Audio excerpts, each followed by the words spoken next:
What if I told you that the bottle of dish soap under your sink is one of the most unnecessary purchases you make every single month? And I do not mean that in a vague, general kind of way. I mean that for 14 years, I have not purchased a single bottle of dish soap, not one. And my dishes are cleaner than they have ever been in my life. My pots do not have that slick film that commercial soap leaves behind.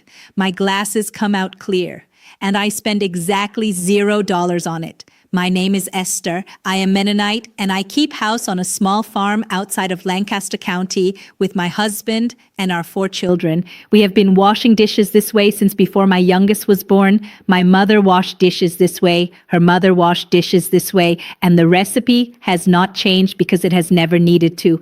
But here's what I want you to understand before we go any further. This method was not always considered old-fashioned. In the early part of the last century, every American household made their own soap, every single one. The idea of paying a company for something you could make yourself from 2 ingredients that were already in your kitchen would have seemed absurd, laughable even. Then the 1950s happened, and the detergent companies arrived, and they brought with them a very powerful message. They said that homemade soap was primitive, that it was ineffective, that modern families deserved modern products. They spent millions of dollars convincing American women that the old ways were embarrassing and that the new way was clean. It worked.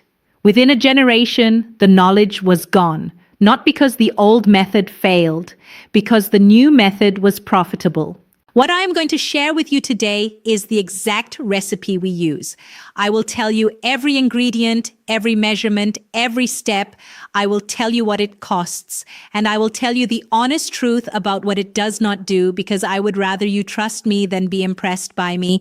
Let us start with what you need. You need 2 things: lye, which is also called sodium hydroxide, and fat. That is the entire recipe. That is what soap has always been. Lye and fat. Everything else that has ever been added to soap, whether it is a fragrance, a thickening agent, a preservative, or a foaming enhancer, is optional. The cleaning is done by the lye and the fat and nothing else.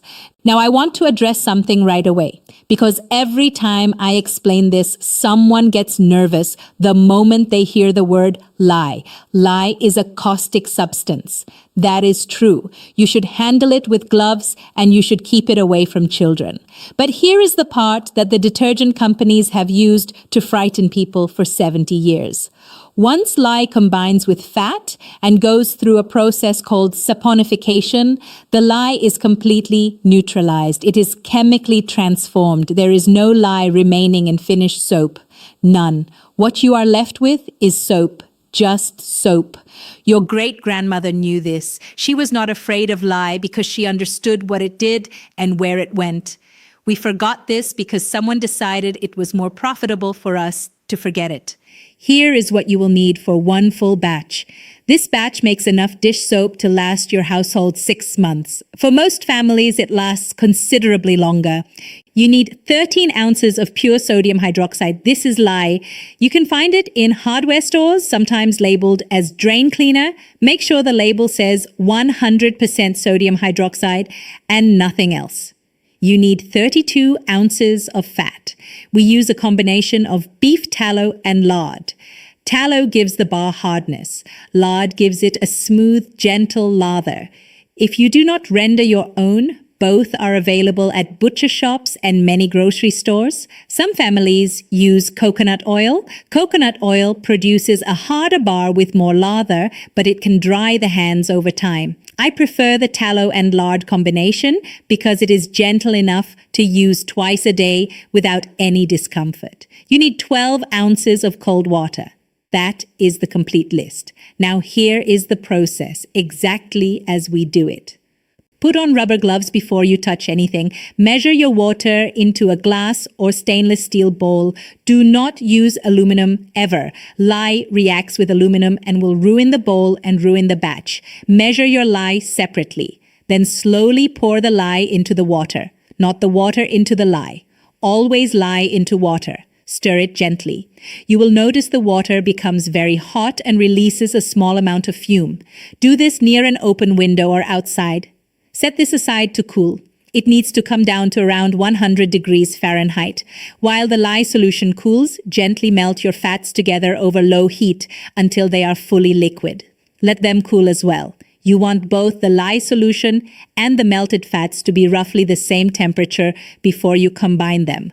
Around 90 to 100 degrees is where you want both of them. When they have reached that temperature, slowly pour the lye solution into the fat while stirring steadily. You will stir for several minutes. The mixture will begin to look like thin pudding. This is called trace, and it means the saponification process has begun. At trace, pour the mixture into molds. We use a simple wooden mold lined with a cloth. You can use a silicone loaf pan or even a lined cardboard box. Cover it, wrap it in a towel to hold the heat, and leave it for 24 hours. After 24 hours, the soap is firm enough to cut, but it is not yet ready to use. Cut it into bars and set them on a rack with air circulation on all sides. Leave them there for 4 weeks. This is the cure. During the cure, the saponification completes fully, the remaining moisture evaporates, and the bar becomes firm and long-lasting. A bar that has not cured properly will be soft and will dissolve too quickly. The 4 weeks is not optional. After 4 weeks, your soap is ready. To use it as dish soap, keep 1 bar near the sink on a dry soap dish. Run your brush or cloth across the bar directly. You will get all the lather you need. 1 bar used this way lasts a family of 4 approximately 3 to 4 weeks. A single batch produces bars that last your household 5 to 6 months.